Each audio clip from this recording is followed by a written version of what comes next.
May 10, 1941. A single aircraft climbs into the darkening sky over Augsburg, Germany. Its pilot is not a soldier. He is the third most powerful man in the Nazi Party. Rudolf Hess, Adolf Hitler's deputy, sits alone in the cockpit of a Messerschmitt Bf 110. No one in the German High Command knows he is flying, not even Hitler.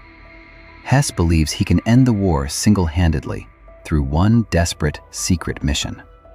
Years earlier, he had marched beside Hitler in the failed beer hall putsch of 1923.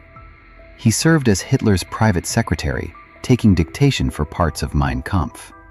By 1933, Hess held the title of Deputy Führer, second only to Hitler himself. But by 1941, his influence inside the party had quietly begun to fade. Younger, more ruthless men like Göring and Bormann had eclipsed him in power. Hess grew increasingly isolated, obsessed with astrology, mysticism, and grand personal destiny. He became convinced that Britain and Germany should never have gone to war. He believed a secret peace faction existed inside the British aristocracy, waiting to be reached. His target was the Duke of Hamilton, a man Hess had never actually met. Hess believed the Duke could broker peace talks directly with the British government. For months, Hess trained secretly, studying maps, fuel ranges, and night navigation charts. He requested a specially modified Messerschmitt Bf 110, fitted with long-range fuel tanks. Mechanics were told the modifications were for testing purposes, nothing more.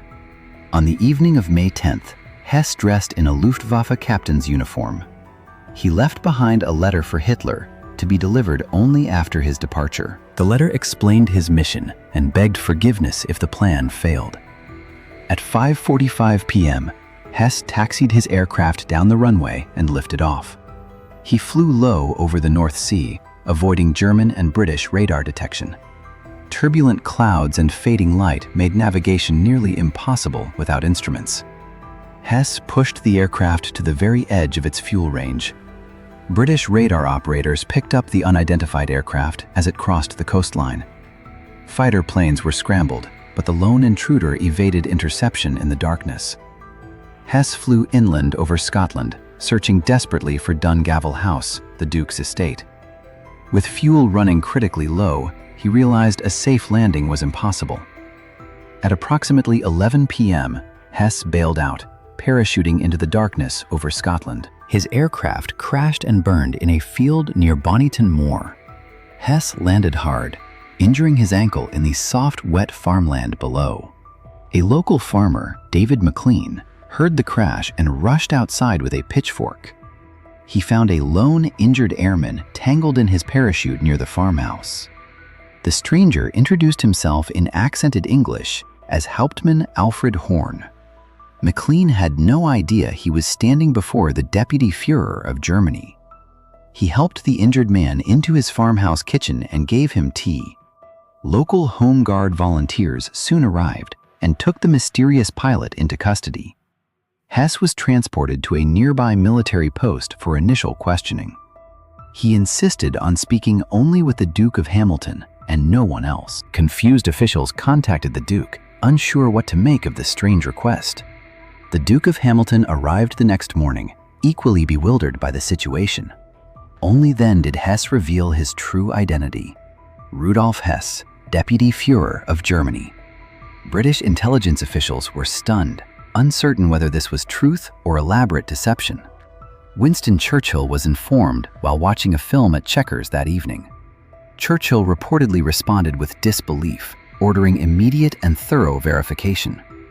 In Berlin, Hitler read Hess's letter and reacted with utter fury and disbelief. Hitler feared the flight would be seen as a sign of Nazi weakness. He ordered Hess's staff arrested and questioned about any knowledge of the plan.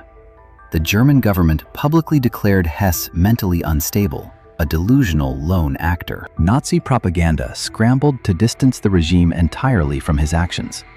In Britain, Hess was held under guard, interrogated repeatedly over following weeks. He clung stubbornly to his belief in a hidden British peace faction. British officials found no evidence supporting Hess's theories of secret negotiations. He was transferred between several secure locations, treated as a prisoner of significant value. Hess grew increasingly paranoid, at times refusing food, fearing he was being poisoned. His mental state declined sharply during his long years of British captivity. Meanwhile, the war ground on, without any peace agreement ever materializing. Hess remained locked away, a bizarre footnote as Europe burned around him. In 1945, following Germany's defeat, Hess was transferred to face trial at Nuremberg. He stood alongside other senior Nazi leaders in the International War Crimes Tribunal. During the trial, Hess claimed severe amnesia, unable to recall key events. Prosecutors argued the amnesia was a calculated strategy to avoid full accountability. Hess was found guilty of crimes against peace and conspiracy to wage war. Unlike many co-defendants, he escaped a death sentence, receiving life imprisonment instead. He was sent to Spandau prison in Berlin, shared among the 4 Allied powers. For decades, Hess remained the prison's most infamous long-term occupant. Other prisoners were eventually released, but Hess's sentence was never commuted. By the 1960s, he was the sole remaining inmate inside Spandau's walls. An entire prison staff was maintained to guard just one aging man. Hess spent his days gardening, reading, and pacing the prison's isolated courtyard. Rumors swirled for years about a possible release on humanitarian grounds.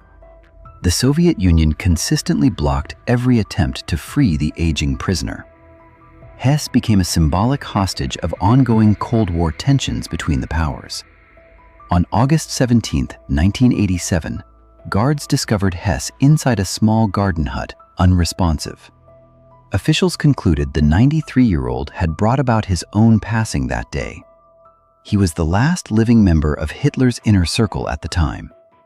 His family and supporters immediately disputed the official account of the incident. Some claimed the evidence pointed toward foul play rather than the official version. British government files on the case remained classified for decades afterward. Spandau prison was demolished shortly after his death, erasing physical traces entirely. Rubble from the building was reportedly crushed and scattered to prevent any shrine. Hess was buried in his family's plot in Wunsiedel, Bavaria, Germany. For years, his grave became a pilgrimage site for far-right sympathizers. Local authorities eventually exhumed his remains, ending the annual neo-Nazi gatherings. To this day, historians still debate his true motivations for the flight. Was he a peace-seeking idealist, or simply a man losing his grip on reality? Declassified British files have only deepened the mystery rather than resolving it. Some documents remain sealed, feeding decades of speculation and conspiracy theories. What is certain is the sheer audacity of one man's solo, secret mission. Rudolf Hess flew alone into enemy territory, gambling everything on a fragile hope. His flight failed to end the war, but it never stopped being extraordinary. It remains one of the strangest personal decisions of the Second World War. A deputy Führer, a stolen plane, and a farmer's field in the Scottish countryside. This is the story of Rudolf Hess and the flight to nowhere.